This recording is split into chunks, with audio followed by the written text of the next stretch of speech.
Elle attaque la course en 3e position et elle vise au moins la 2e. Avant les candidatures Bayrou et Villepin, Marine Le Pen était encore créditée il y a 2 semaines de près de 20% d'intention de vote à la présidentielle, plus que les 17% qui ont amené son père au second tour en 2002. Est-elle gênée aujourd'hui par la concurrence d'autres candidats anti-système ou bien reprend-elle un peu son souffle avant une nouvelle ascension? L'électorat populaire lui tend l'oreille, tout comme ceux qui n'ont plus confiance dans les institutions européennes pour nous sortir de la crise, ceux qu'on appelle parfois les invisibles. Mais Marine Le Pen, qu'a-t-elle à proposer en fait? Elle est l'invitée de ces politiques.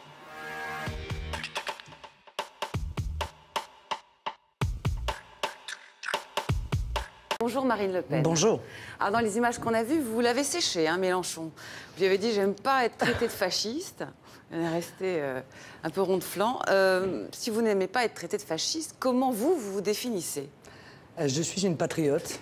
Je suis la présidente d'un mouvement politique et une candidate à la présidentielle qui propose un projet national.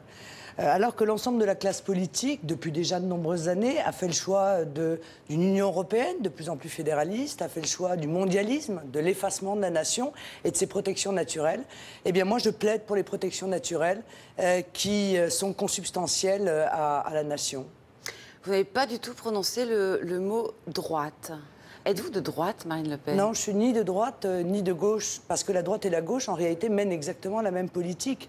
Quand je parle de l'UMPS, ça n'est pas seulement un slogan, c'est une réalité sur le terrain. C'est une réalité au Parlement européen, c'est une réalité dans les régions, c'est une réalité à l'Assemblée nationale. Sur tous les grands sujets, entendez-moi, qui vont demain déterminer l'avenir de la nation, ils sont d'accord. Ils sont d'accord pour l'euro, ils sont d'accord pour l'Europe. Donc, si vous voulez, je ne vois pas de différence, en l'occurrence, entre la droite et la gauche. Aujourd'hui, telles qu'elles sont, en tout cas, c'est votre diagnostic. Mais historiquement, la droite, la gauche, ça renvoie à des choses. Au début du Front National, puisque vous avez un jour dit « j'en assume tout le passé », on disait « on est la droite, on est la vraie droite ». Oui, mais entre-temps, c'est bien ça qu'il faut comprendre. C'est que si à un moment donné de l'histoire du Front National, il y a pu y avoir une différence de degré avec le RPR de l'époque, il y a eu depuis un immense bouleversement qu'il serait, à mon avis, absurde de nier. C'est le bouleversement du mondialisme. C'est la montée de cette idéologie qui vise en réalité au libre-échange total, à la disparition de tout obstacle au commerce, à l'effacement des traditions, des identités, des frontières, au bénéfice de cette fameuse main invisible du marché. Or, si vous voulez, maintenant, vous voyez bien qu'il n'y a plus une différence de degré, il y a une différence de nature. Et qu'en réalité, se sont rapprochés dans ce mondialisme la droite et la gauche qui partagent cette idéologie. Alors, avec eux, quelques degrés de différence entre eux. Il y a les super européens et les hyper européens. Il y a les ultra défenseurs de l'euro et il y a ceux qui veulent la démondialisation. Il y a ceux qui veulent la démondialisation, même à gauche. Ah, oui, donc mais vous ça, dites que vous êtes dans le même, la même pensée, en quelque sorte, si vous me permettez de la qualifier, de repli sur la nation, en se protégeant du reste du monde. Oui, mais je crois qu'encore une fois, mettre la France à l'abri de la crise, mettre la France à l'abri des excès de la mondialisation dérégulée, ça me paraît être le bon sens. Et je vois bien certaines personnalités de gauche qui se sont rendues compte que ça ne pouvait pas durer. Alors, ils ne vont pas jusqu'au bout de leur logique. On voit bien M. Mélenchon, M. Montebourg, ils commencent à contester le constat de la mondialisation, constat que nous dénonçons depuis de très nombreuses années. Mais ils ne vont pas au bout de leur logique parce qu'ils restent au fondement des internationalistes. C'est-à-dire qu'ils n'arrivent pas à expliciter, même si je pense qu'au fond d'eux, ils le ressentent, qu'en réalité, la structure nationale est vraiment la seule qui peut réarmer notre pays face à la mondialisation. Que l'État stratège est le seul qui puisse, par l'intermédiaire d'un protectionnisme économique, d'une priorité donnée à nos entreprises, faire jouer à jeu égal, si vous voulez, avec cette mondialisation dérégulée. La nation pour nous armer, mais aussi pour nous isoler. C'est exactement ce que vous venez de dire. Pourquoi nous isoler? Est-ce que ce n'est pas ce que vous venez de dire? Non, non, pas du tout. Je ne crois pas du tout à l'isolement, moi. Moi, je crois que la liberté n'est pas l'isolement. Je demande à ce qu'on retrouve les leviers de notre liberté, de notre souveraineté. Moi, je pense qu'il n'y a que le peuple français qui a raison. Et que la souveraineté vient du peuple français. Je veux donc lui rendre sa liberté de décider. La liberté n'est pas l'isolement. La Chine est encore une fois... la fermeture n'est pas l'isolement. Mais non, mais pourquoi la fermeture? Mais vous l'avez dit. La protection. Mais non. Protéger mais protéger. Vous savez, c'est comme les frontières. C'est comme une fenêtre. Vous avez des fenêtres chez vous. Les Français ont des fenêtres chez eux.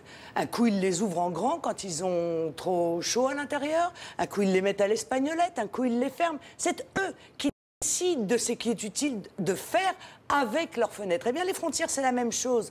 Moi, je veux que le peuple français puisse décider en fonction de son intérêt que, eh bien, pour tel produit, il y aura tel quota, que pour tel produit, il y aura des droits de douane, que nous allons maîtriser en fonction de l'intérêt économique qui est le nôtre, ce que nous laissons entrer, à quel prix nous le laissons entrer, pour éviter cette concurrence internationale déloyale qui a quand même coûté à la France 500 000 emplois industriels dans les 5 dernières années. On va en parler, parce qu'on va avoir tout un moment, notamment sur la réindustrialisation de la France que vous souhaitez. Mais bon, quelques questions personnelles quand même.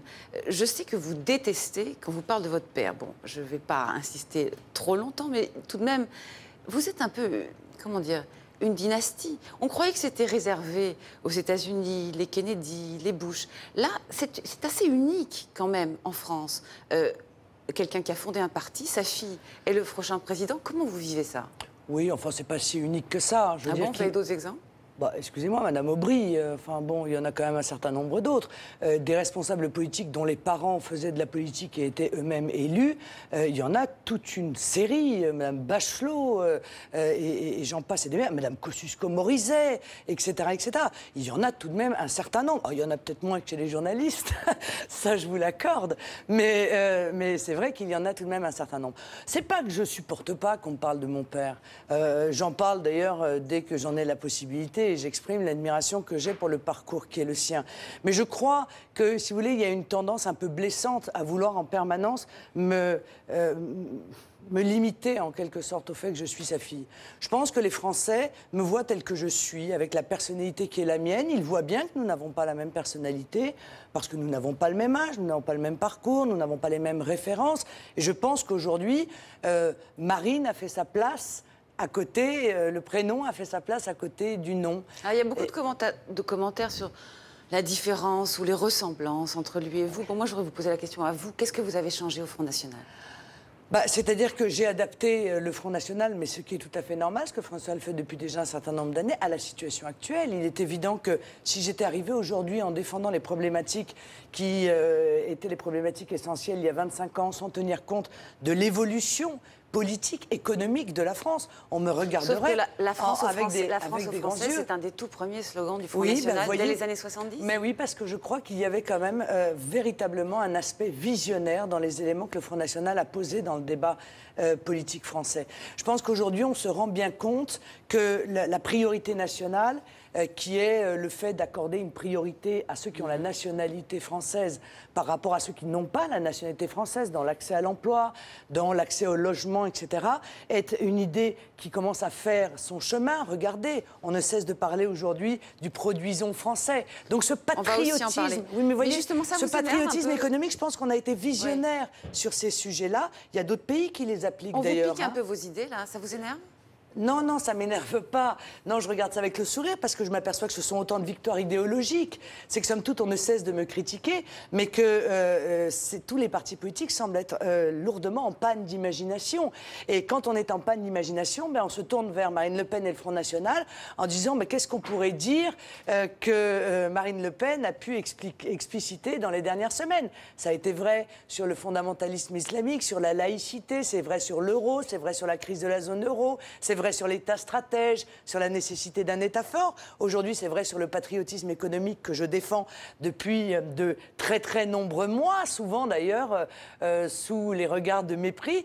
Écoutez, je viens de convaincre l'ensemble de la classe politique française. Ça prouve que ce que je dis est donc bien cohérent, lucide, efficace, performant. Ce que je ne voudrais pas, en revanche, permettez-moi, ce que je ne voudrais pas, c'est qu'ils disent la même chose que moi pour m'empêcher de le faire. Ça m'ennuierait. Par exemple, quand, je sais pas, la droite populaire communique dans Minutes. qui est une partie de l'UMP, oui, il y a une ça vous énerve? Oui, mais je crois que la droite populaire, personne n'est dupe. Enfin, je veux dire, de ce slogan publicitaire, ils le disent eux-mêmes, ils sont là pour tenter de sauver Nicolas Sarkozy à tout prix et pour tenter de récupérer les électeurs qui se sont détournés de Nicolas Sarkozy. Ça va marcher? Je crois pas. Ils vont siphonner vos voix? Non, je crois pas. Je crois pas, honnêtement. Ils prennent un peu les Français pour des enfants. Je veux dire, ils pensent qu'il suffit de les payer de mots. Les Français, eux, ils ont vu ce qu'a fait Nicolas Sarkozy. Surtout, ils ont vu ce qu'il n'a pas fait. Et je suis pas sûre qu'ils soient prêts à se faire avoir une deuxième fois, comme ça a été le cas en 2007, où ils ont cru, c'est vrai, à toutes les belles promesses du président de la République, et sur l'immigration, sur la sécurité, sur le patriotisme économique, sur la protection aux frontières. Ils se sont rendus compte qu'en réalité, il avait fait exactement l'inverse. Alors Marine Le Pen, on aurait pu ajouter samedi, là qui n'est pas dans ce sujet. Samedi, il y a eu ces grèves d'Air France. Je voudrais savoir ce que vous en pensez, ce que vous pensez des syndicats qui appellent à la grève, en général d'ailleurs. Écoutez, moi je suis pour le droit de grève. Je pense que c'est une liberté, c'est incontestable, mais je crois qu'il y a un très gros problème avec les syndicats actuellement, parce qu'en réalité, les syndicats ne sont pas... nous n'avons pas la possibilité d'avoir des syndicats libres en France, si vous voulez.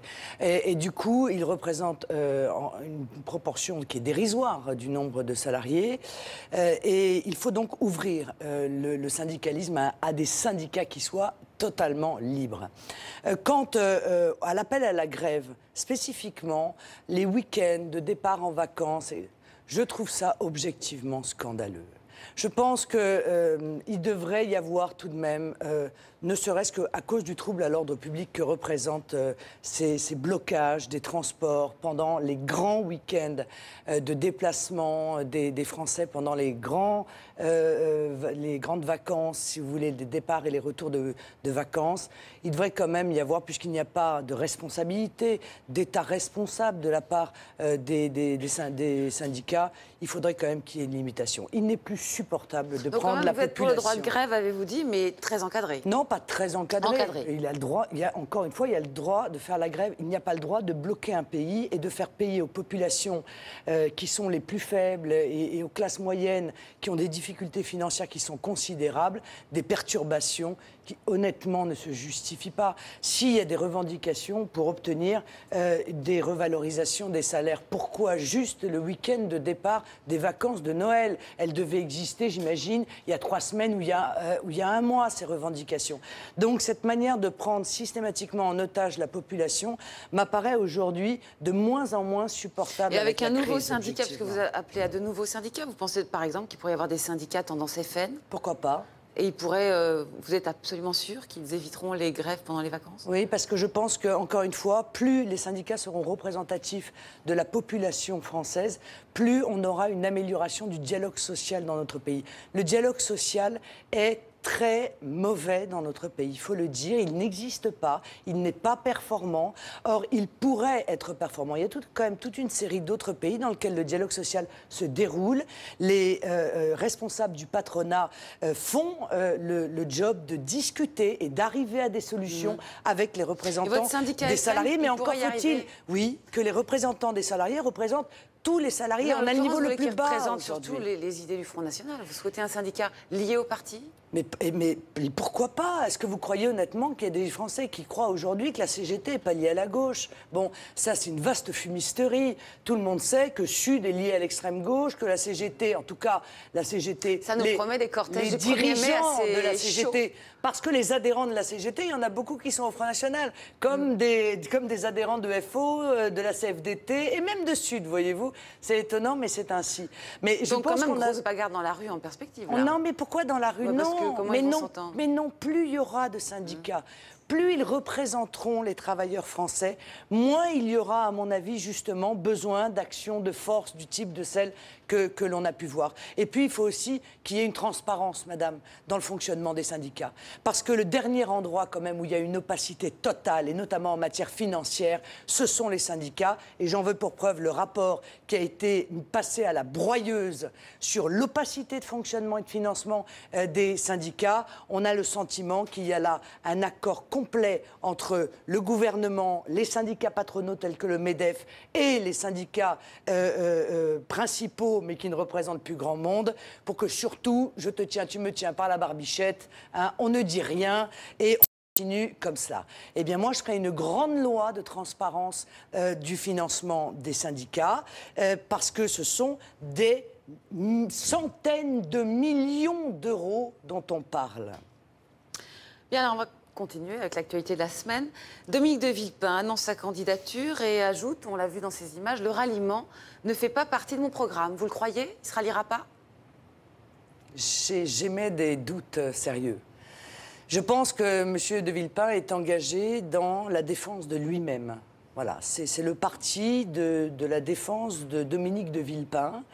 Alors, soit il règle ses comptes avec Nicolas Sarkozy. Judiciaire, politique. Voilà, oui, soit il se venge de Nicolas Sarkozy, soit il est candidat pour négocier une place auprès de Nicolas Sarkozy. Dans les deux cas, je crois que la France n'a strictement rien à voir avec l'ambition qu'il vient de déclarer.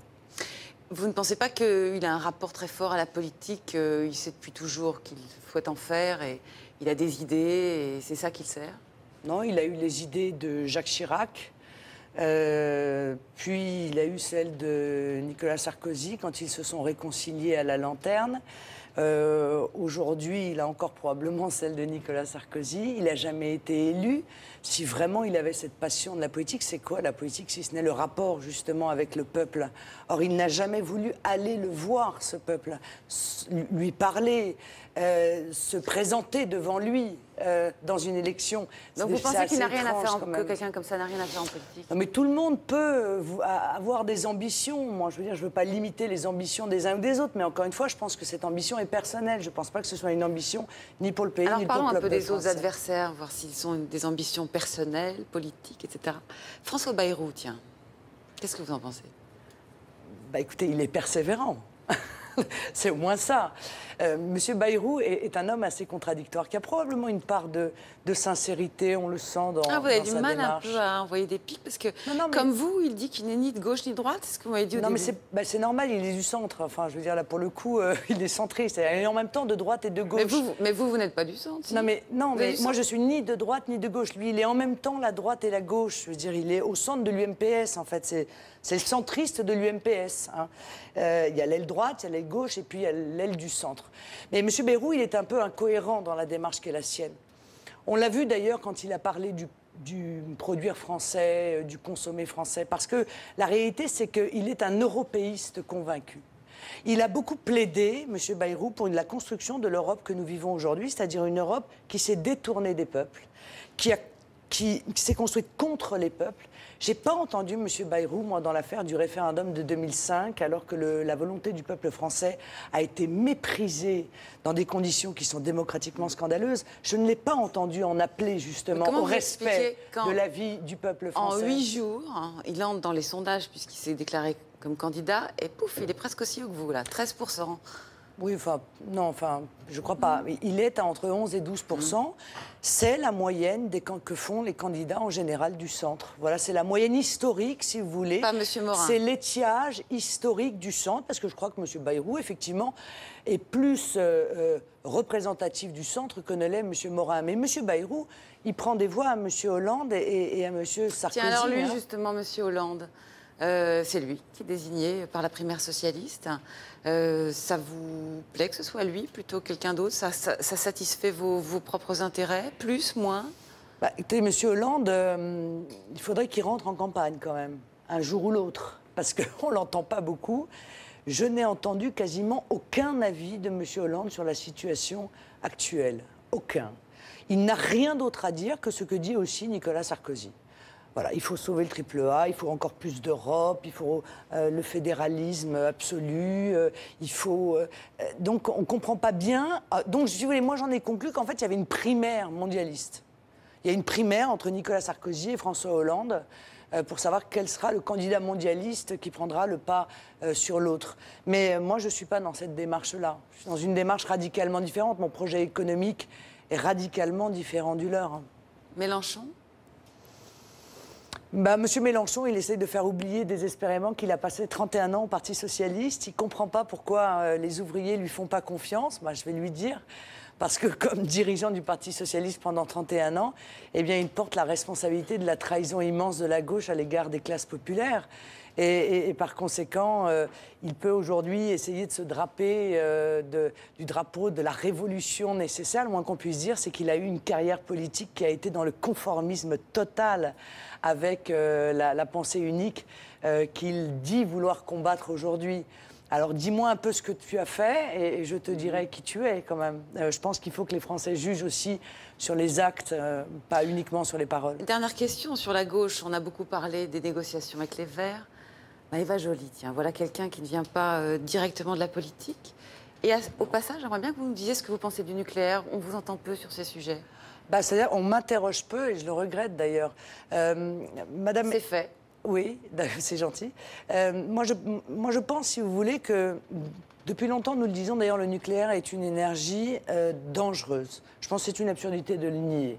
Et comme c'est une énergie dangereuse, il faut avoir comme espérance dans l'avenir de pouvoir s'en passer. Il n'y a qu'un malheur, c'est qu'aujourd'hui, nous n'avons pas les moyens de nous en passer.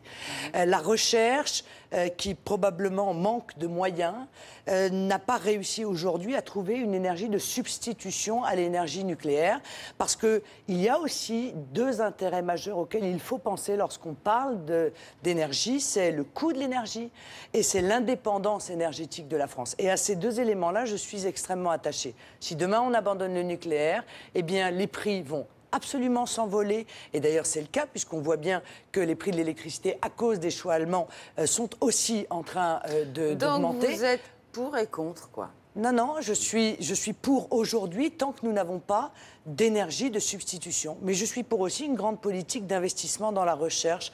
Moi, je crois beaucoup, par exemple, à l'hydrogène, qui m'apparaît être une énergie d'avenir, que pour l'instant, on n'arrive pas à stocker, etc. Mais l'électricité non plus, on n'arrivait pas à la stocker avant de trouver comment on pouvait faire. Mais aujourd'hui, je pense que c'est irresponsable de dire aux Français ou de laisser croire aux Français qu'on peut se passer de l'énergie nucléaire. Donc là, c'était pour Eva Joly, là, le irresponsable? Oui, oui. Bon, elle est irresponsable, pas que dans ce domaine. Enfin, je veux dire, Madame Eva Joly fait de la politique sur des coups de tête. Elle lance des déclarations tonitruantes, en règle générale d'ailleurs, en vomissant systématiquement tout ce qui est français, tout ce qui est symbole de la France. Elle veut la suppression du 14 juillet. Elle trouve que le Made in France, c'est xénophobe. Bon, voilà. Bon, les derniers personnages politiques, mais qui n'est plus en fonction aujourd'hui, dont on va parler, Jacques Chirac, il vient d'être condamné pour 2 ans avec sursis pour l'affaire des emplois fictifs de la ville de Paris. C'est lourd, pas lourd, pas assez lourd, trop lourd? Qu'est-ce que vous en pensez? Non, mais ça n'a pas tellement d'importance. Jacques Chirac, aujourd'hui, est un homme qui est diminué. On imagine bien que ça n'aurait probablement pas eu de sens de le condamner à de la prison ferme. Bon, il n'en demeure pas moins que les faits qui lui ont été reprochés, pour lesquels il a été condamné, sont des faits très graves. On peut regretter que ça ait mis 15 ans tout de même. Qu'est-ce que ça veut dire? Est-ce que ça veut dire qu'il faudrait changer le statut du chef de l'État pour qu'on puisse le juger en fonction? Non, ça n'a rien à voir. Ça veut dire, je ne crois pas qu'il faille changer le statut. Je veux dire pourquoi? Parce qu'il ne faudrait pas non plus qu'on tombe dans le gouvernement des juges. Bon, donc il faut bien attendre la fin du mandat pour le juger. Permettez-moi pour expliquer. C'est-à-dire qu'il ne faudrait pas non plus que ce soit un juge qui puisse, pour des raisons politiques, priver le peuple français du représentant qu'il s'est choisi. En revanche, pourquoi une telle longueur? Mais parce qu'il a bien fallu attendre qu'il ait fini de gouverner. Mais non, oui d'accord, mais ça fait 5 ans qu'il a terminé de gouverner. Pourquoi? S'il a fallu encore 5 ans avant de juger Jacques Chirac pour des faits qui eux-mêmes avaient déjà 15 ans. Bon.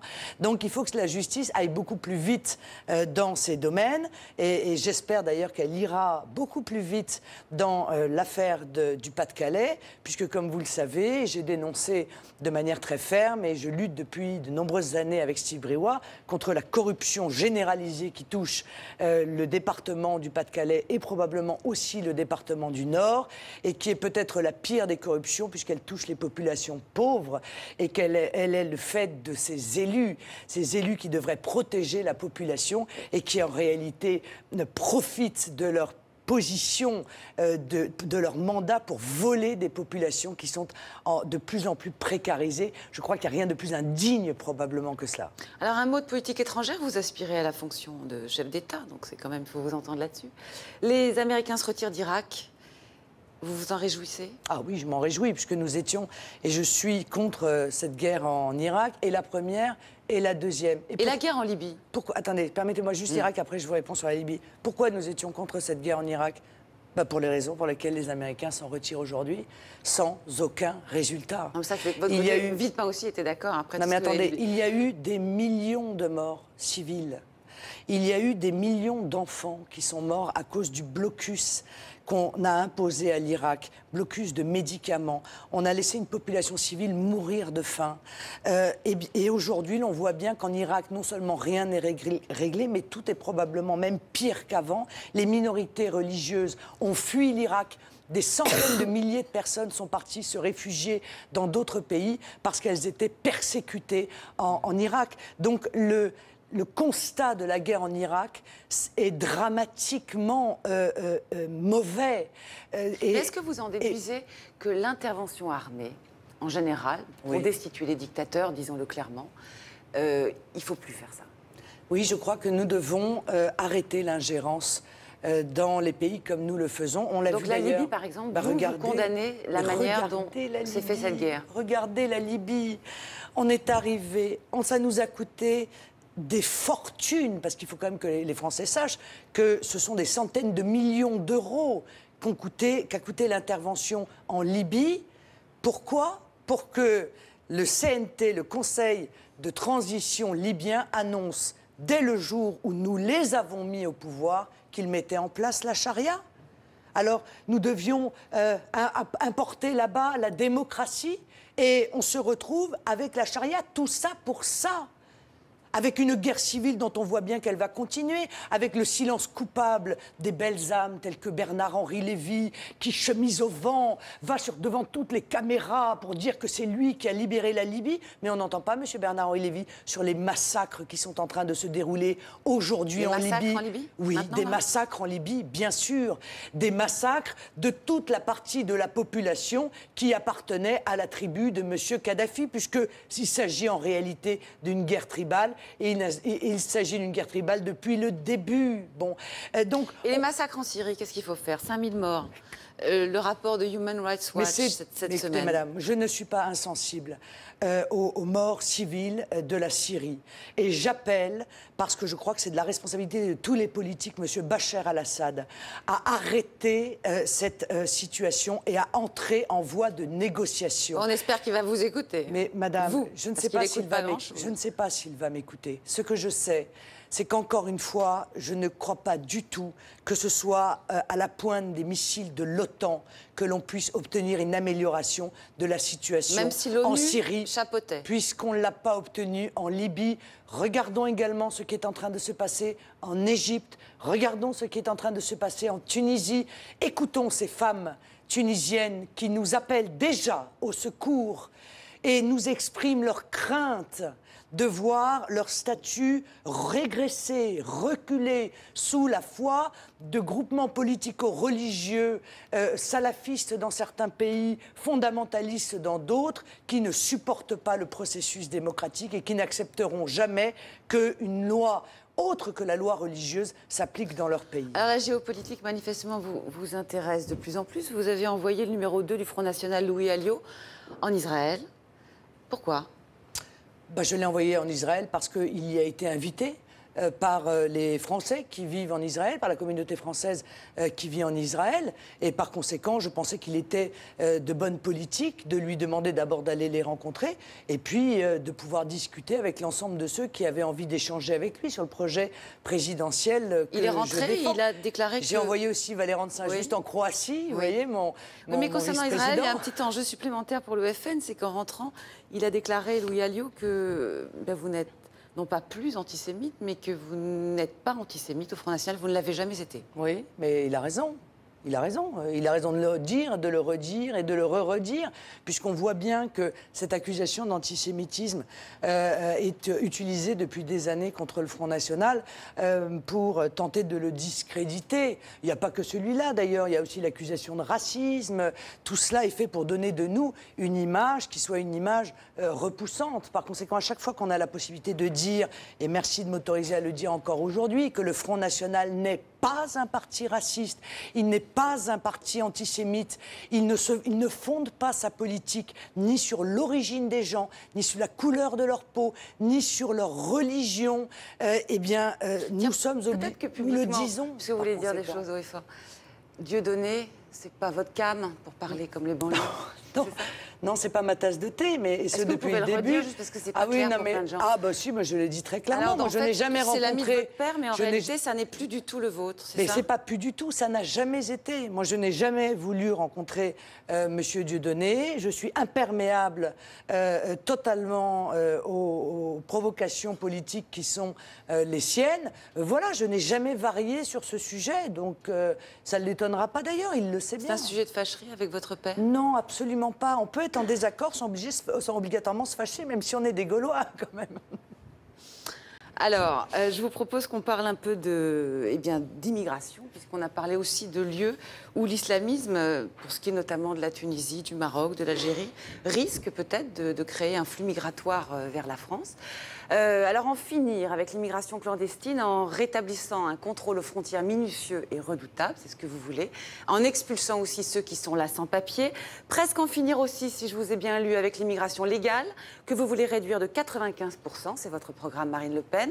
Dans ce domaine, donc, l'immigration qui, depuis 40 ans, offre son étendard au Front National. Il y a donc des scènes de la vie ordinaire qui n'existeront plus si vous êtes au pouvoir, les files d'attente devant les préfectures, car beaucoup d'étrangers ne demandent qu'à être là en toute légalité, vous le savez, et ils souhaitent des papiers, un statut.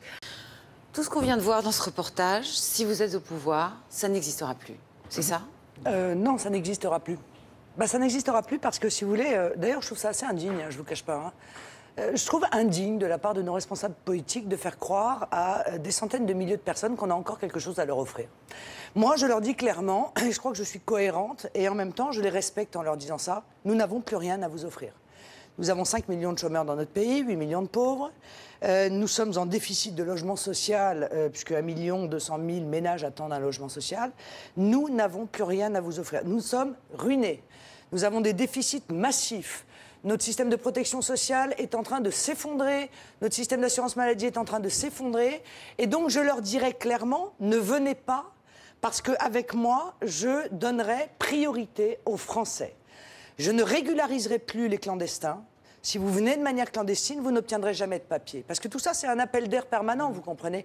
C'est une sorte d'incitation, en réalité, à leur faire tenter leur chance. Alors même que 1 sur 10, peut-être, y arriveront. Les autres s'entassent dans les cul-de-sac des banlieues. Je suppose que si vous êtes au pouvoir, on ira les chercher et on les expulsera sur le champ, c'est ça? Mais on n'a même pas besoin, madame. En fait, on n'a même pas besoin, parce qu'à partir du moment où on leur aura dit la vérité, on leur aura dit, mais madame... Voilà, monsieur, madame, nous ne pouvons plus vous offrir quoi que ce soit, nous ne pouvons plus scolariser vos enfants, nous ne pouvons plus prendre en charge l'hôpital, les médecins, parce que nous n'en avons plus les moyens. Eh bien, par un effet naturel... Vous croyez? Mais j'en suis persuadée. On dit beaucoup qu'ils partent aussi en raison de la situation de leur pays d'origine. Mais bien sûr, ils partent. Mais comme la France va finir par être dans une situation économique pire que leur pays d'origine, eh bien, je pense qu'ils iront dans d'autres pays. D'ailleurs, pourquoi ils viennent tous en France? Parce que la France est le système le plus laxiste et le plus généreux de toute l'Europe. Ils viennent ailleurs aussi, ils vont ailleurs aussi. Oui, ils vont aussi ailleurs, mais enfin, je veux dire, vous comprenez bien que c'est par une politique dissuasive qu'on va réussir à régler le problème, et pas uniquement par une politique de charter. Ce sera vidé, oui, alors ce sera vidé la mer avec une petite cuillère, je veux dire. Le droit d'asile, qui fait quand même partie, qui est évoqué dans le préambule de notre Constitution, qui a été confirmé par le Conseil constitutionnel comme une grande valeur. Qu'est-ce que vous allez en faire? Mais bien sûr, mais il faut, encore une fois, que le droit d'asile soit entendu de manière stricte. Le problème aujourd'hui, c'est qu'il est entendu de manière extrêmement large. Écoutez, il y a 60 000 personnes qui ont candidaté l'année dernière. Il y en a 8 000 qui ont été acceptées. C'est pas vraiment laxiste. Si, c'est quand même très important. Hein. 8 000 sur 60 000. Oui, parce que dans les 60 000, madame, il y a beaucoup qui n'ont strictement rien à voir avec le droit d'asile. Ce sont en réalité des réfugiés économiques. Or, quand Nicolas Sarkozy nous explique qu'il va accueillir toutes les femmes qui ont été victimes de violences dans le monde, mais ce sont des dizaines de millions de femmes qui pourraient venir demander le droit d'asile en disant « j'ai été battue, excisée, etc. » C'est un véritable drame, mais pouvons-nous accueillir toute la misère du monde? Non, mais de là... Pouvons-nous accueillir toutes les victimes du monde? Nous ne pouvons plus le faire. Donc, bien sûr... qu'à votre place, la semaine dernière, oui. Claude Guéant vous a entendu dire qu'il faut réduire de 95% l'immigration légale, qui est de 200 000 cette année. Donc ça fera plus que 10 000. Et il a dit ça n'a aucun sens. Mais pourquoi? Parce que, par exemple, il y a le regroupement familial, il y a un minimum non, madame, de droits, parce que moi, je veux arrêter le droit regroupement d'asile. familial. Oui, mais il se trouve qu'on a une Convention européenne des droits de l'homme qu'on a signée, une constitution dans laquelle il y a le droit, etc. Non, madame. Il y a toute une série de traités européens qui, effectivement, nous ont désarmés dans la liberté que nous avons de décider qui entre et qui se maintient sur notre territoire. Retrouver nos frontières, c'est aussi retrouver le droit de décider pour le peuple français. Mais écoutez, ce jeune étudiant, bac plus 12, qui n'a pas d'équivalent en France, nous acceptons de le recevoir. Un tel, nous n'acceptons pas de le recevoir. Les criminels, nous n'acceptons pas de les recevoir et nous les renvoyons chez eux. Et pas de regroupement familial du tout. Mais madame, le regroupement familial vise à faire venir des familles entières pour rejoindre des travailleurs. Il n'y a plus de travail. Il n'y en a plus. Et ce travail, je vais le réserver en priorité, encore une fois, aux Français. Ceux qui sont là et qui travaillent en situation légale, je ne leur demanderai pas de partir, madame. Je ne leur demanderai pas de partir. Mais si, effectivement, ils sont au chômage et qu'il s'avère qu'au bout de 6 mois ou 1 an, ils n'ont pas retrouvé d'emploi, à ce moment-là, de manière très digne, je leur dirai, écoutez, monsieur, madame, il faut repartir parce que vous n'avez pas d'emploi et nous ne pouvons pas, nous, communauté nationale, prendre en charge votre présence sur le territoire. Nous n'en avons plus les moyens. Et par exemple, voilà, je crois que c'est la grande phrase. Assem, dans ce reportage, Areva veut l'embaucher. Il a besoin d'un statut pour passer du statut de chercheur, scientifique ou étudiant, je ne sais plus exactement, au statut de salarié. Ça ne sera plus un cas de figure qui existera si vous êtes au pouvoir. Mais si, madame, mais à compétence égale, il n'y a pas un autre ingénieur français qu'Areva peut engager? Il se trouve qu'Areva veut l'embaucher, lui. Oui. Mais d'accord, mais moi, quand je serai au pouvoir, je mettrai en place la priorité nationale. La priorité nationale... Donc la loi passera sur le désir d'une entreprise privée. Comme au Maroc, si vous voulez, comme en Suisse. C'est-à-dire qu'à compétence égale, je demanderai aux entreprises d'embaucher d'abord un Français et de me dire qu'il n'y a pas de Français qui correspond au profil qu'ils recherchent. Et à ce moment-là, effectivement, il pourra embaucher un étranger. Encore une fois, ce n'est pas une loi de xénophobie ou d'hostilité à l'égard des étrangers. C'est une loi de patriotisme économique. Or, je crois qu'il y a beaucoup d'ingénieurs en France. Moi, je rencontre beaucoup d'étudiants qui ont bac plus 12, bac plus 13, bac plus 10 et qui me disent « Mais Madame Le Pen, on ne trouve pas d'emploi. » Alors, moi, je soupçonne un certain nombre de grandes entreprises d'aller chercher, effectivement, des diplômés étrangers parce qu'ils savent pertinemment que les diplômés étrangers, ils sont beaucoup moins gourmands en termes de salaire et qu'on peut leur proposer des salaires beaucoup plus bas que les ingénieurs français. Et ça, c'est dans tous les domaines. Qu'est-ce qui se passe du coup? Ça pèse à la baisse sur les salaires des Français et de fait, eh bien, les grandes entreprises ont tous les profits possibles, ils ont des salariés à bas coût et en même temps, ils savent que le reste de la société prend en charge leur logement, leurs soins, leur sécurité, etc., etc. Ça ne peut pas durer comme ça. Et les étrangers qui souhaitent devenir français, est-ce que ce sera possible si vous êtes au pouvoir? Oui, ce sera possible. La naturalisation reste une possibilité inscrite dans la loi, mais pas la naturalisation automatique. Je pense qu'il faut supprimer tout élément d'automaticité d'accession à la nationalité française. Ce qu'on appelle le double droit du sol. C'est-à-dire que la nationalité française... Naissance en France d'un parent français. Ou elle se mérite, mais dans tous les cas, elle se respecte d'abord et il faut qu'elle soit demandée, sollicitée et elle peut ne pas être accordée. Je pense que l'État français, le peuple français a là encore le droit de poser des conditions dans l'accession, dans la nationalité qu'elle accorde, dans l'adoption qu'elle prononce. Bon. Et une de ces conditions, c'est évidemment qu'il n'y ait pas eu de délit ou de crime qui ait été commis. Parce que ça me semble normal que lorsqu'on demande l'adoption, eh bien, on ait un comportement à l'égard du pays qui vous accueille ou qui vous a accueilli sur son territoire qui soit évidemment irréprochable. Et est-ce que vous procéderez à des dénaturalisations, des gens qui vont perdre leur nationalité française? Très clairement, Je pense qu'au moment de l'acquisition de la nationalité, il faut une sorte de nationalité à point pendant une durée de 10 années. C'est-à-dire que pendant 10 ans, on peut perdre la nationalité française si on a commis soit des délits graves en récidive, soit un crime, parce que dans ces conditions-là, on a violé de la manière, je crois, la plus grave, la loi de l'hospitalité, justement, qu'a accordé le peuple français. L'atteinte à la loi, est-ce qu'il y a d'autres critères qui pourraient faire perdre des points? Oui, il y a d'autres critères. Le fait de ne pas vouloir se soumettre aux valeurs, aux principes de vie, aux grandes valeurs françaises, comme la laïcité, comme l'égalité homme-femme, comme la liberté individuelle, comme le fait de... Est-ce qu'on pourra rattraper ces points-là, comme pour le permis de conduire? Non. Non, on ne les rattrapera pas. En l'occurrence, je crois que pour les cas... Donc si on met un voile sur la tête, c'est mort, quoi. On perd tous ces points d'un coup. Non, mais c'est pas le problème. Non, mais je vous demande. Non, mais c'est pas le problème, parce qu'on vous envoyait un côté anecdotique. Je pense que vous savez, ceux qui sont devenus français, ils comprennent très bien ce que je veux dire. Moi, je reçois énormément de témoignages de gens qui sont devenus français et qui tiennent à la France au-dessus de tout. Et qui tiennent à la France telle qu'elle est, à la France. Pas à quelque chose d'autre. On pourra pratiquer n'importe quel culte? N'importe quel culte. Moi, je suis pour la liberté totale d'exercice du culte. Mais pas dans la rue, par exemple. Dans le respect des lois de la République française, c'est-à-dire dans le respect de la loi de 1905. Et tous ceux qui sont devenus français, ils me disent, mais madame, nous, on est devenus français. On s'est soumis à l'ensemble de ces règles, de ces valeurs, de ces mœurs, de ces codes, de ces rites. Pourquoi ceux qui arrivent ne le font pas comme nous l'avons fait? Et ils sont les plus durs dans leur jugement à l'égard de ceux qui ne respectent pas le pays dont ils réclament la nationalité ou dont ils réclament des papiers. Et c'est tout à fait naturel. Nous devons être exigeants. Nous sommes un grand peuple et une grande culture. Nous devons être exigeants avec les autres. Et tout ça, ça va... Puisque vous faites, vous, le lien très nettement et sans problème entre insécurité et immigration, oui. Est-ce que vous pensez que tout ce que vous venez de proposer, ça va régler la question des banlieues où il y a des problèmes d'insécurité? Oui. Je pense que ça va régler le problème des banlieues. D'abord parce que je vais y faire appliquer la loi, ce qui n'est pas le cas aujourd'hui. Aujourd'hui, toute une série de quartiers sont des zones de non-droit. Elles sont près de 1000 zones de non-droit aujourd'hui, où les policiers ne rentrent pas, les gendarmes ne rentrent pas, etc., etc. Donc je vais appliquer la loi. Je vais construire des places de prison. Parce que condamner des gens quand il n'y a pas de place de prison... Objectivement, ce n'est pas très efficace. C'est comme ça qu'on se retrouve avec 80 000 peines de prison qui ne sont pas appliquées aujourd'hui. Bon, donc 40 000 places de prison, ça nous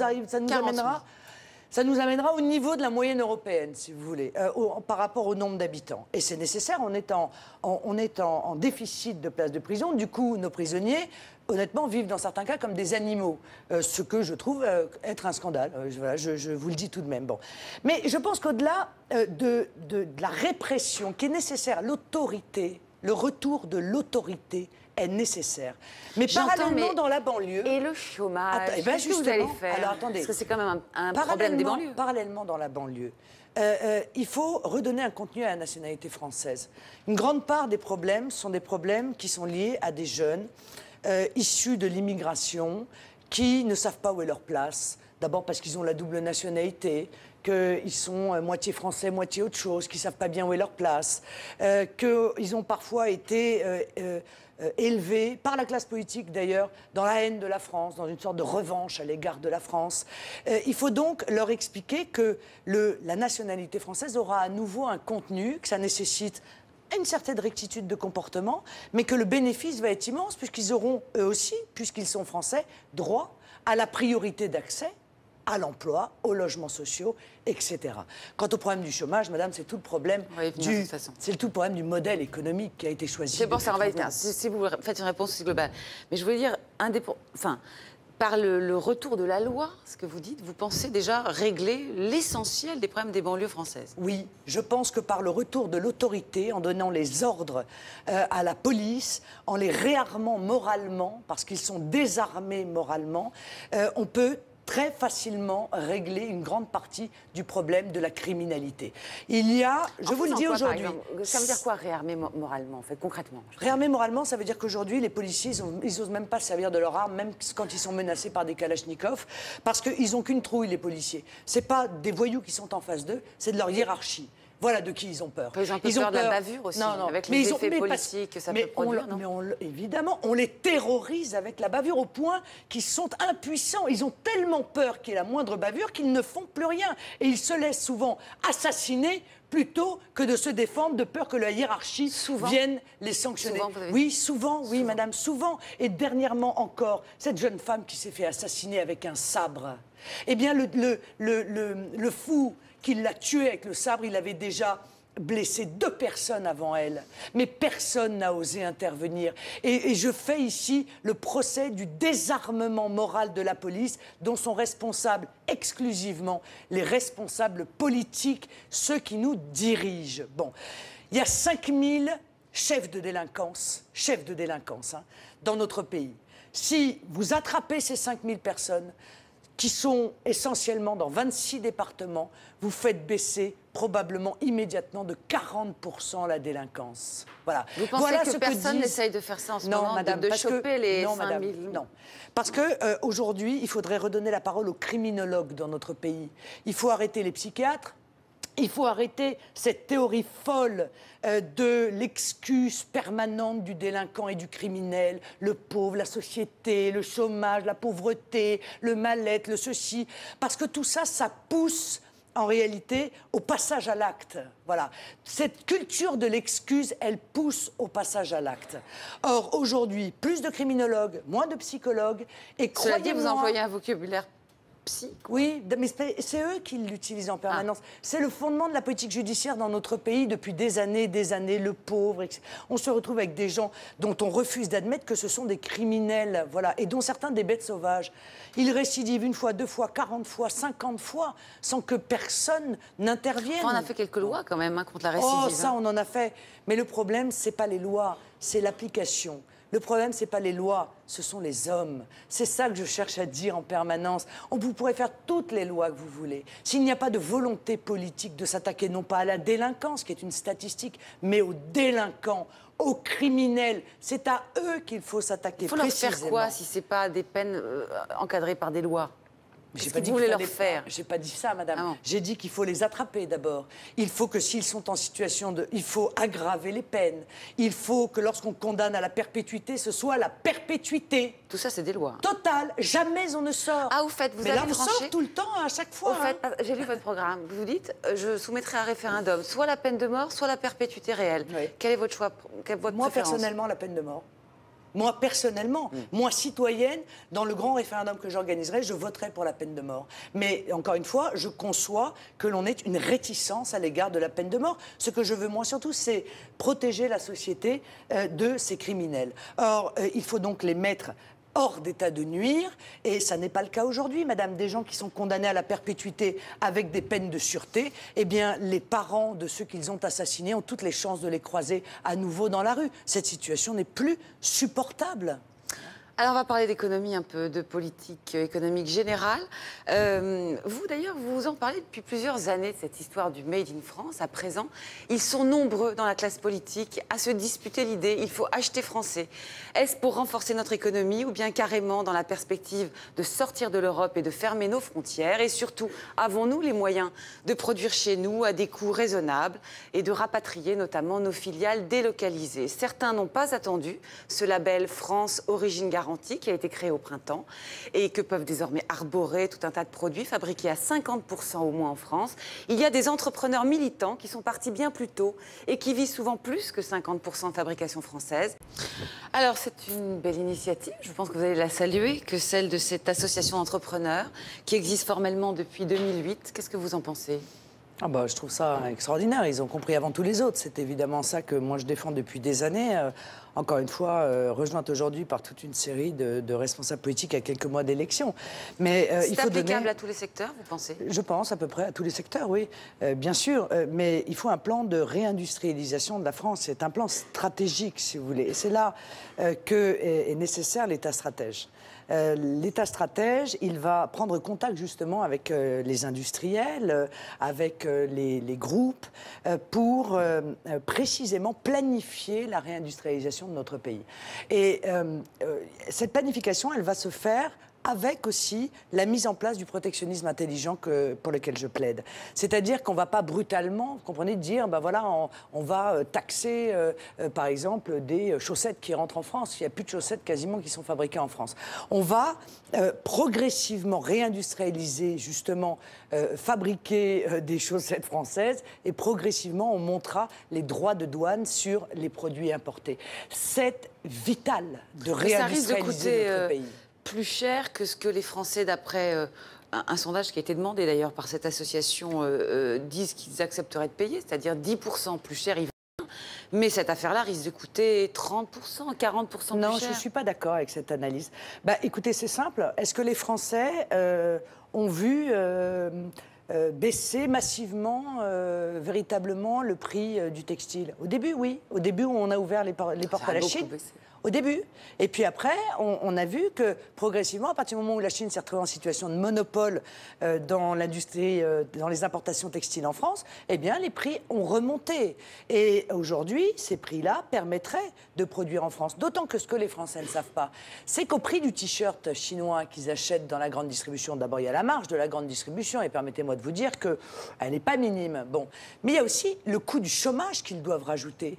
Parce qu'à force de désindustrialiser, eh bien, on augmente considérablement les chômeurs dans notre pays. Et ça, c'est toute la communauté nationale qui paye le coût du chômage. Donc, c'est l'État qui va planifier, que lorsqu'on fait les analyses, on s'aperçoit qu'en réalité, avec un protectionnisme intelligent, avec une grande loi que je vais mettre en place, achetons français, c'est-à-dire l'obligation pour l'État et les collectivités territoriales de s'adresser d'abord aux entreprises françaises. Et si on n'obéit pas, parce que toutes les lois doivent prévenir leurs sanctions, comment sanctionnerez-vous quelqu'un, une entreprise qui souhaite importer tout un tas de pièces de l'étranger? Attendez, je ne suis pas dans la sanction. Je suis pas dans la sanction. Ah ben une loi, il faut que vous puissiez la sanctionner. Je ne suis pas dans la sanction. Attendez, il y a deux choses. La loi Achetons français, c'est la loi qui va, c'est le Small Business Act. C'est la loi qui va obliger l'État français à prioritairement se fournir auprès des entreprises françaises. Toutes les fois où l'État a son mot à dire, il doit privilégier les entreprises françaises. Actuellement, je ne comprends pas ce que ça veut dire, son mot à dire. Je ne comprends pas très bien ce que veut dire la planification dans votre bouche. Je voudrais essayer de comprendre comment ça va marcher. Vous mélangez surtout les deux. La planification, c'est l'utilisation des droits de douane. Qu'est-ce qu'on fait? On taxe un produit quand il rentre. Et on le taxe d'autant plus que notre secteur économique doit être défendu. C'est ce qu'ont fait les États-Unis avec le pneu chinois. Leur économie du pneu était en danger parce que beaucoup d'importations de pneus chinois à coût très bas, eh bien, ils taxent les pneus. Du coup, c'est pas intéressant d'importer des pneus chinois, c'est plus intéressant d'acheter des pneus américains. Voilà pour le protectionnisme intelligent. Pour la loi Achetons français, bah, écoutez, l'État, par exemple, il y a quelques mois, a fait fermer une entreprise dans le sud-ouest qui fabriquait les brodequins de l'armée, les chaussures de l'armée. Il l'a fait fermer parce qu'il est allé faire fabriquer les chaussures de l'armée en Tunisie. Bah, c'est exactement l'inverse de la grande loi Achetons français que je veux voir mettre en œuvre. La Poste doit acheter des scooters français, pas taïwanais. Les cantines scolaires doivent se fournir auprès de producteurs français, pas avec des produits d'importation. Ce sera interdit, l'importation? J'essaie de comprendre. Mais non, pour l'État et les collectivités territoriales, c'est une obligation. Mais pour les autres, ce ne sera pas les interdit. Entreprises privées, comment elles vont pas faire? Du tout, rien ne sera interdit. Mais ce ne sera plus intéressant. La délocalisation des entreprises n'aura plus d'intérêt pour les entreprises. Elles n'y gagneront plus de l'argent. Vous voyez bien qu'elles délocalisent pour pouvoir faire quoi? Avoir des salaires très bas et agrandir leurs marges parce qu'elles sont souvent sous la pression des actionnaires. C'est la financiarisation de l'économie. Là, elles n'auront plus d'intérêt financier à délocaliser puisque de toute façon, quand elles importeront leurs produits, le produit sera soit taxé, soit il sera soumis à un quota. Donc à la fin de votre système, on ne consommera que ce qui est français. Pas obligatoirement, madame, parce qu'il y a des choses qu'on ne peut pas produire. On sera en vase clos, c'est-à-dire on produira, on consommera, c'est ça? Bien sûr que non. L'intérêt, c'est que, vous savez, avant qu'on ouvre totalement les frontières, on commerçait quand même. Hein, on n'était pas, on cassait pas des pierres, on n'était pas habillé en peau de bête. Bon, on était déjà assez moderne dans notre fonctionnement économique. Je vous signale que le déficit commercial, pour l'instant, n'est pas en notre faveur. Non, il est de plus depuis 60 milliards. Oui, c'est vrai, depuis l'euro. La balance commerciale, vous avez raison. On importe aujourd'hui quand même plus que nous exportons. Oui, madame, alors comment on va faire? Pourquoi? Parce que nous avons effondrer les frontières économiques de la France. Parce que nous avons refusé de nous protéger dans la mondialisation. Moyennant quoi, vous avez raison, le constat est dramatique. Depuis l'euro, quasiment depuis l'euro, la balance commerciale est déficitaire. C'est-à-dire que nous importons beaucoup plus que ce que nous exportons. Et ça va se régler, ça, avec le franc. Et c'est bien sûr cela si que je veux changer. Franc, ça va se régler. Ça ne veut pas dire qu'il n'y aura plus d'importations, mais ça veut dire que, d'abord, les importations ramèneront des recettes à l'État. Ça, c'est déjà une chose, numéro un. Et numéro deux, comme la monnaie sera compétitive, la compétitivité sera revenue grâce à une monnaie que nous maîtriserons, eh bien, nous exporterons beaucoup plus que ce que nous faisons aujourd'hui. Est-ce que vous allez renationaliser certains secteurs? Oui. Lesquels? D'abord, je pense qu'à terme, pour l'instant, nous n'en avons pas objectivement les moyens. Je pense qu'à terme, les transports doivent rester dans le giron de l'État. Le nucléaire doit rester dans le giron de l'État. Parce que moi, je m'aperçois que, en tout cas, j'ai une suspicion très lourde à l'égard des entreprises qui manient le nucléaire. J'ai toujours la peur, je crois responsable, que ces sociétés investissent moins dans la sécurité pour pouvoir faire plus de profit. Alors je crois que cette énergie est tellement dangereuse que l'État doit y conserver véritablement et totalement la main mise. C'est d'ailleurs ce que les Japonais ont payé très cher, hein, le transfert de nucléaire à des sociétés privées. Donc je suis contre la privatisation de cela. Et puis toutes les domaines qui sont stratégiques pour notre pays, je crois, doivent rester dans le giron de l'État. Et puis il y a quelque chose que je vais nationaliser, mais excusez-moi, c'est à cause de l'incompétence de ceux qui nous dirigent. Hein, je vais être obligé de le faire. C'est les banques de dépôt. Après avoir séparé les banques de dépôt et les banques spéculatives... Toutes les banques de dépôt. Je nationaliserai à titre temporaire et partiel les banques de dépôt. Avec quel argent vous allez les racheter? Écoutez, je vais les acheter quand elles s'effondreront, madame. Par conséquent, elles ne me coûteront pas très cher, croyez-moi. Je pense que ce sera presque du... Ce sera presque le... Je pense que si elles n'ont plus d'argent, on n'en en aurait franc plus non symbolique, plus ça à la tête de l'État. Si l'euro s'est effondré avant ou après cette nationalisation. D'accord, bon, mais juste pour parler un peu de dette quand même. Mon objectif, bien sûr, mais c'est de protéger les Français. En réalité, on s'aperçoit dans tout ce qui se passe que la politique qui est mise en œuvre non seulement ne protège pas les Français, mais les appauvrit. Les plans de renflouement des pays comme la Grèce, etc., les plans d'austérité qui sont imposés, c'est un drame. Donc vous allez faire un grand plan de relance, en fait, avec dépenses publiques? Mais je vous demande, et pourquoi pas, si elles sont bien utilisées, si elles sont dans l'investissement et pas dans le fonctionnement. Bon. Mais et la Banque centrale, donc, fera fonctionner la planche à billets? Je crois d'abord qu'il y a beaucoup d'économies à faire. Il y a des économies à faire. Ah, quand même, on va faire des économies. Oui, l'immigration déjà. Bon, l'immigration, c'est un coût considérable. La fraude, l'Union européenne, 7 milliards d'euros par an qui ne nous rendent jamais, hein, qu'ils gardent sur les 20 milliards qu'on leur donne, etc., etc. Oui, bien sûr, il y a des économies à faire. Moi, mon but, c'est de désendetter la France. Est-ce que vous allez augmenter les impôts? Non. Non seulement je ne vais pas les augmenter, mais je vais mieux les répartir. Parce qu'aujourd'hui, ils pèsent sur tous les moyens, tous ceux, ce qu'on appelle la France des oubliés, des invisibles, hein, ceux qui râlent jamais. Bon. Mais ceux qui ne sont pas assez amis avec le pouvoir pour pouvoir bénéficier de passe-droit ou de politiques qui les avantagent. C'est-à-dire toutes les PME, PMI, qui payent un maximum alors que les grands groupes ne payent rien. Et puis toutes les classes moyennes qui, au fur et à mesure, voient peser sur elles, dans une sorte de pyramide inversée, tout le poids Et les classes aisées, vous n'allez pas les ponctionner davantage? Si je vais, les ponctionner davantage, je vais en réalité faire une tranche supplémentaire, mais je vais simplifier l'impôt sur le revenu. Voilà, je pense que l'imposition en France est beaucoup trop compliquée. Elle crée une sorte d'insécurité juridique, d'ailleurs, une insécurité fiscale. Les Français ne savent plus où est-ce qu'ils doivent mettre leur argent, parce qu'un coup, on leur dit c'est défiscalisé. 3 mois plus tard, on dit pour finir, c'est fiscalisé. Vous ne payez pas d'impôts, si vous en payez, on vous fait une... Non, oui. Alors du coup, si vous voulez, les Français sont catastrophés et ils attendent de savoir où est-ce qu'on leur propose une sécurité pour l'investissement de l'argent. Moi, ce que je voudrais, il y a beaucoup d'épargne en France. Je voudrais que cette épargne, elle aille dans le fonctionnement des PME-PMI.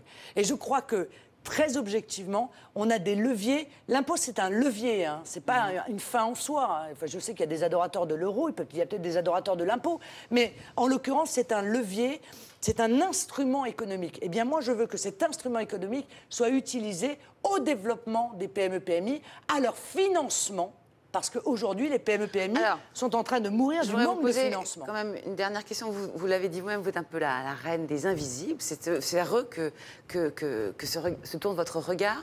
Vous les estimez à combien, ces invisibles qui souffrent du système, qu'on entend trop peu, j'essaie de définir aussi, qu'on voit trop peu par définition? Combien? Je pense qu'ils sont majoritaires. Et c'est la raison pour laquelle, quand je vous dis que je pense que je peux être élue présidente de la République, ça n'est pas un fantasme de ma part, ça n'est pas une folie. Vous pensez sincèrement que vous serez en tête à la fin, au deuxième tour de cette élection? Je pense que je peux être élue. Parce qu'encore une fois, je suis la voix de tous ceux à qui on a supprimé la voix. Je suis l'avocat de tous les Français dont le système politique se désintéresse complètement. Ils les ont oubliés parce qu'ils ne sont pas assez revendicateurs, pas assez visibles, parce qu'ils ont cette sorte de pudeur, très française d'ailleurs, de vivre dans la difficulté sans le dire, sans le clamer. Eh bien moi, je veux qu'ils le clament. Et la meilleure façon de le clamer, c'est d'aller voter. Merci Madame Le Pen d'avoir été notre invitée aujourd'hui pour ce dernier